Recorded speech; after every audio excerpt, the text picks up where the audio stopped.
Un coup d'œil aujourd'hui sur la création des alias avec une machine Debian 12. Donc pour cela, on va se loguer avec un utilisateur du système. Alors un alias, c'est quoi? C'est une fonctionnalité qui permet de personnaliser des commandes. Alors souvent des commandes qui sont un peu complexes, qui sont difficiles à retenir. Donc pour cela, on peut créer des alias qui sont un petit peu plus explicites. Alors ici, par exemple, on va lister l'ensemble des fichiers de notre dossier personnel. Donc là, avec la commande ls-la, donc on a l'ensemble des fichiers. Bon, je la ressaisis pour vous montrer un petit peu cette commande et puis pour charger un peu l'écran. Et on veut par exemple effacer l'écran. Alors pour effacer l'écran, on connaît cette commande simple, la commande clear. Donc si on saisit la commande clear, l'écran est effacé, donc là il n'y a pas de problème.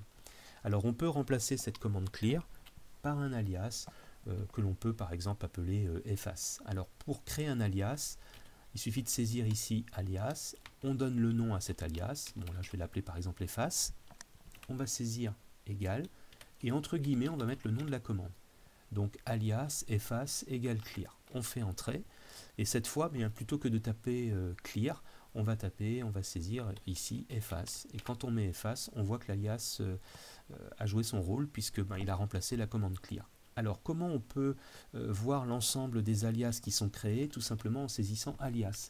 Donc si on saisit alias, on voit que ici on a bien notre alias qui apparaît à ce niveau-là, donc alias efface. Alors l'alias qui est en dessous, je vous en parlerai un peu plus tard, c'est un alias persistant, donc on verra ça dans une autre vidéo. Mais on voit donc que l'alias ici a bel et bien été listé.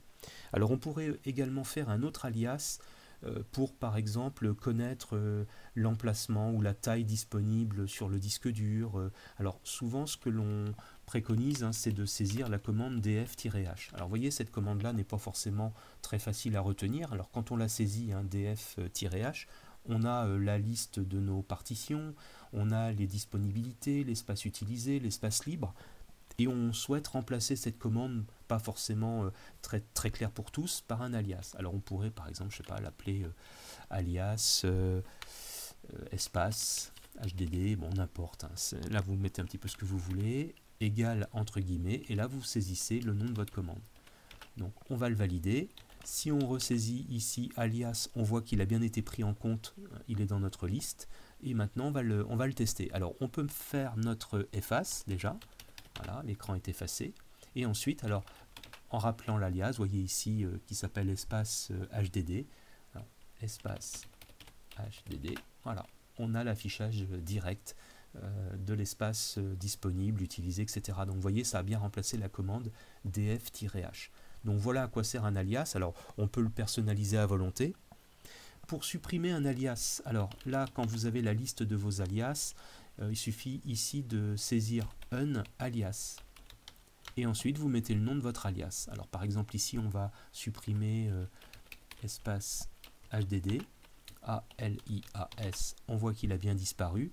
Et ici, alors efface va toujours fonctionner puisqu'on ne l'a pas effacé. Voilà. Par contre, si je fais espace HDD, on voit qu'il ne fonctionne plus. Donc là, on est retourné à la commande df-h. Donc voilà pour ça. Alors, petite contrainte à ce niveau-là, les alias que je suis en train de vous montrer ne sont pas des alias persistants. Alors, ce ne sont pas des alias persistants, on va le tester tout de suite. Donc, vous voyez ici, on a bien donc toujours notre alias efface qui est bien présent, donc qui renvoie vers la commande clear. Alors là, on va se déconnecter, on va faire exit. Voilà, donc là, j'ai déconnecté ma session et on va se reconnecter. Donc là, on va se connecter à nouveau. Et là, ici, donc ma commande clear est toujours fonctionnelle, ça bien sûr, c'est une commande système, il n'y a pas de problème. Donc je vais refaire un ls là. Et si je saisis alias, à ce niveau-là, on voit que l'alias a disparu, donc l'alias efface. Alors on peut même le tenter, efface, voilà, on voit que ça ne fonctionne plus. Donc là, ici, on est en présence d'alias non persistants. Donc on va voir dans une autre vidéo coup d'œil comment faire en sorte que les alias persistent. Voilà, je vous remercie, à bientôt.